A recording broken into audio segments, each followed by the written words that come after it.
किसी गृहस्थ व्यक्ति का एकमात्र युवा पुत्र हो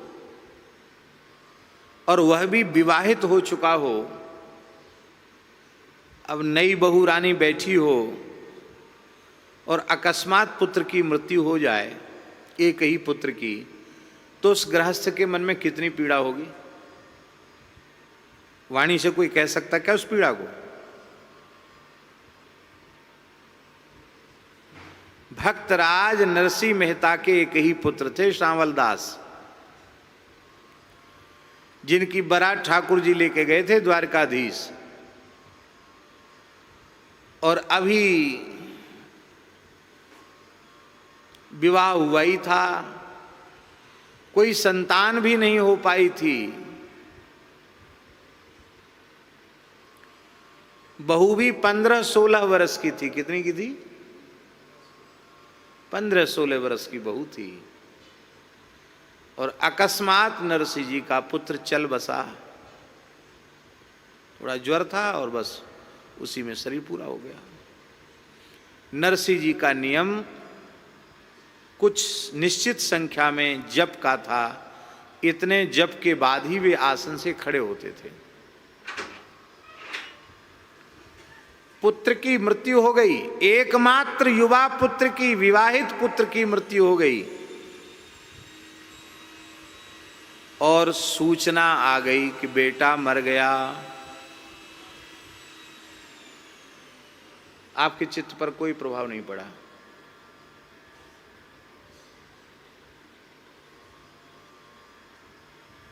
कोई प्रभाव नहीं पड़ा। संत मलुकदास जी कहते, धिया अरुपूत साह की पूंजी, घर घर खेत लगाया। धिया अरुपूत, धिया माने लड़की, और बेटा बेटा बेटी, साह की पूंजी, सांवल साह द्वारकाधीश उनकी पूंजी उनने दिए।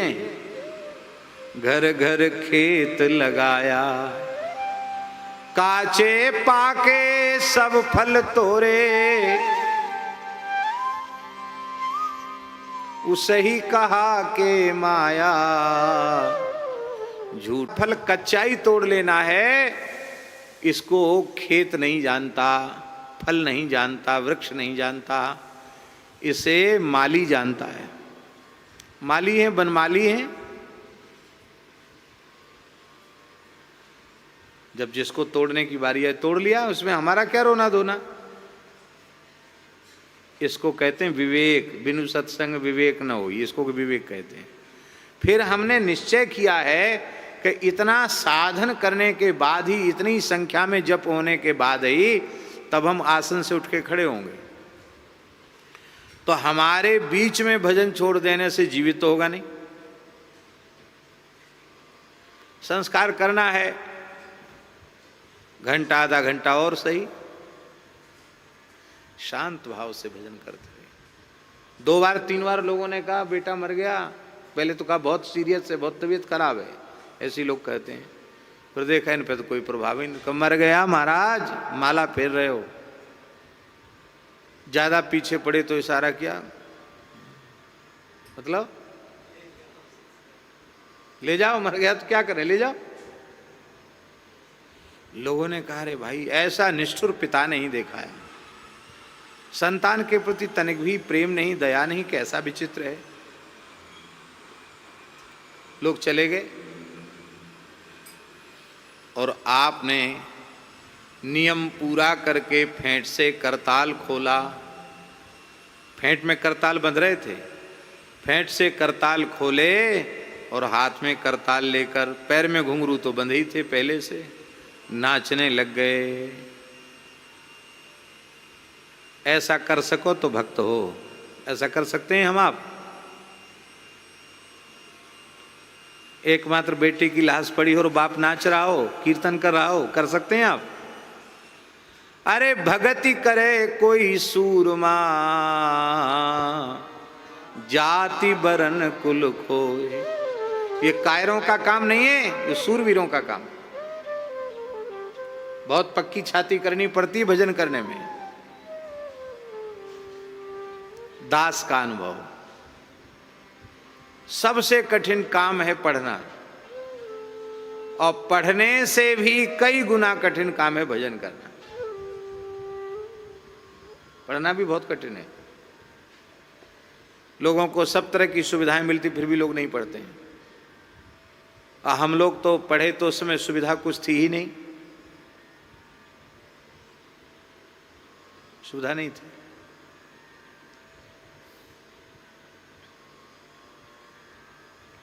महाराज जी जहाँ रहते थे वो कमरा ऐसा था, भट्ठी, क्योंकि सामने खुला हुआ छत, और सूर्य निकलते ही धूप वहां आना शुरू,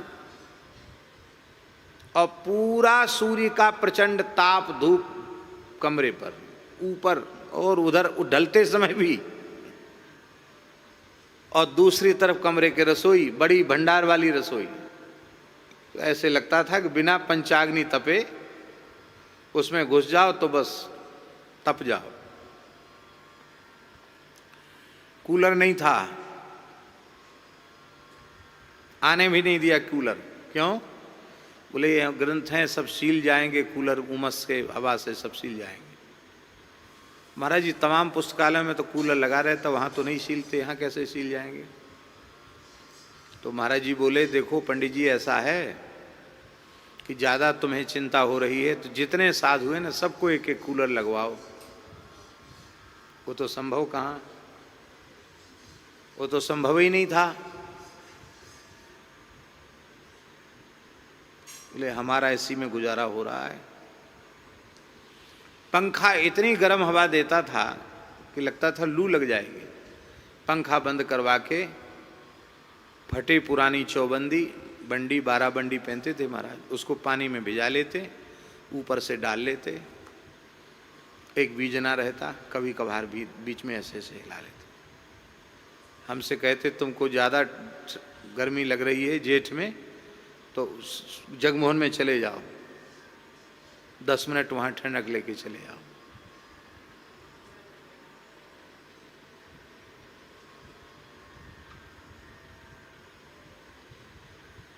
बाहर शौक से नहीं, रात को सोना ही बाहर पड़ता था। क्यों? पंखा है नहीं, कूलर है नहीं, भीतर कमरे में भयंकर उमस, क्या करे? छत पे सोना पड़ेगा।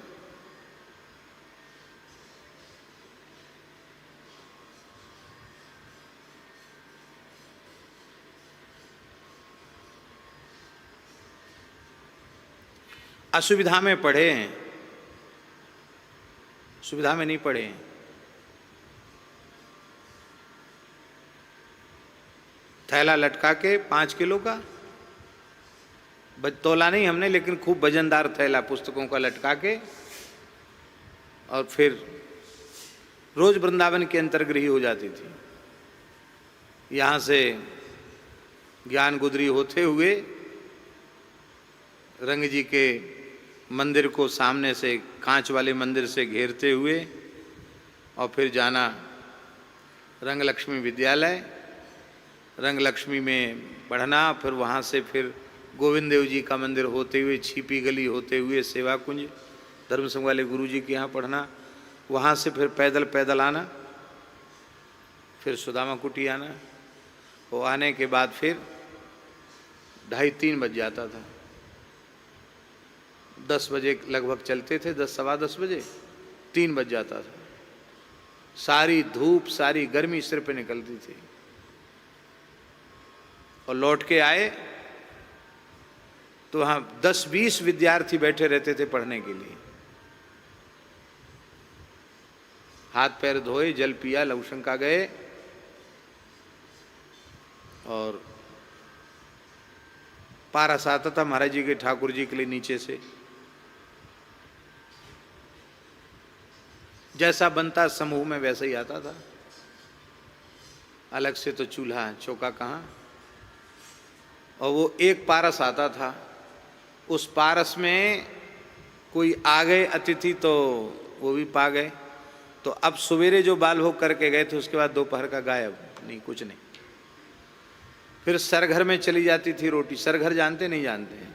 साधु में सरघर होता है, रब्यारू नहीं बनती है पुराने स्थानों में। सरघर में वो रोटी, पंगत की बची हुई रोटी, दाल, साग, वो सरघर में रख दिया जाता है। प्रसादी भंडार की बची हुई जहाँ रखी जाती है उसको सरघर कहते हैं। तो सरघर की रोटी हम कभी खाते नहीं थे, क्योंकि जब तक पंगत में फेर रहे तब तक तो रसोईया फेर रहे हैं, और सरघर में तो फिर छुआछाई का भेद रहता नहीं था, वो हम लेते नहीं थे। अब सवेरे बाल भोग करके बीत गया, दोपहर में ऐसे ही रह गए, शाम को ऐसे ही रह गए, सवेरे फिर महाराज जी ने बाल भोग कराया तो कराया। कई कई दिन तक दोपहर और शाम का भोजन गायब।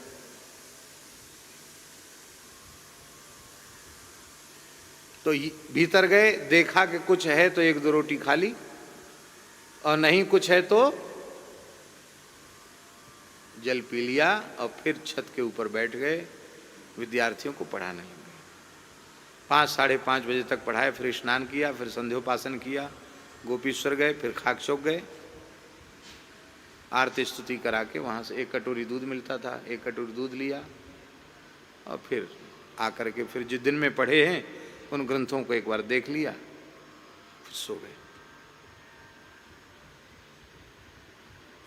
साइकिल भी चलाना आती नहीं,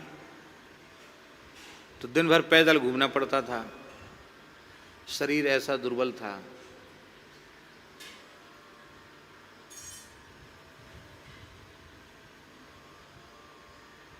हमें अनुभव है कि पढ़ाई लिखाई बहुत कठिन काम है।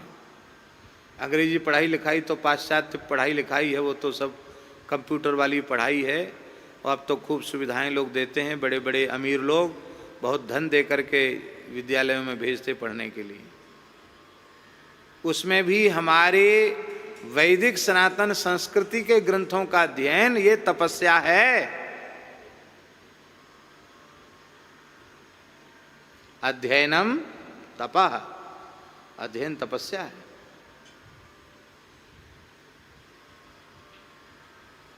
आज एक जगह सब चीज पढ़ने की सुविधा हो रही है। इनको पूछो, जय नारायण दास जी को बनारस में रहे, ये गुरुजनों के यहाँ पढ़ने के लिए जाते हैं तो घंटा घंटा भर प्रतीक्षा करनी पड़ती है, और फिर समय पूरा हो गया तो जाओ। ये नहीं कह सकते कि हमारा 1 घंटा बर्बाद चला गया। धर्म संघ वाले गुरुजी को कोई कहता है तब विद्यार्थी के गुरुजी पढ़ाइए, तो गुरुजी फिर कहते थे कि चले जाओ, कभी मत आना यहाँ। क्यों? आज्ञा दे रहे हो, पढ़ाइए, हमें पता नहीं तुम किस लिए आए हो, आज्ञा दे रहे हो। ये अंग्रेजी पढ़ाई नहीं है, ट्यूशन नहीं है ये।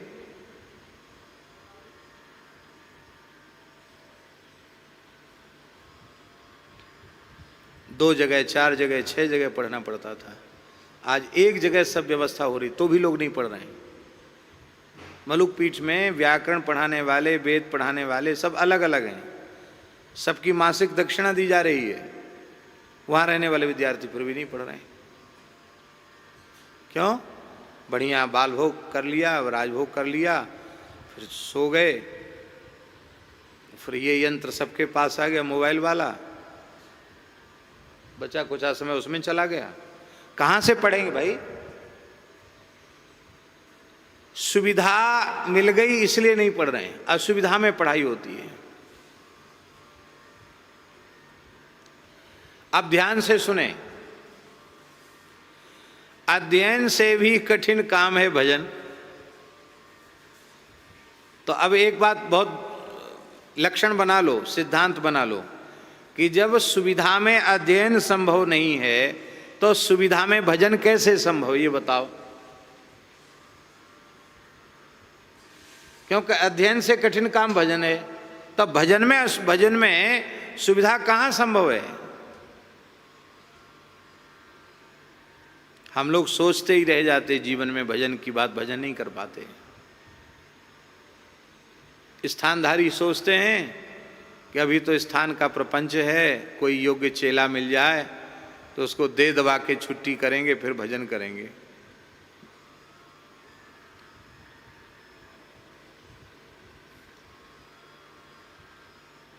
गुफा बना लेंगे, उसमें रह जाएंगे,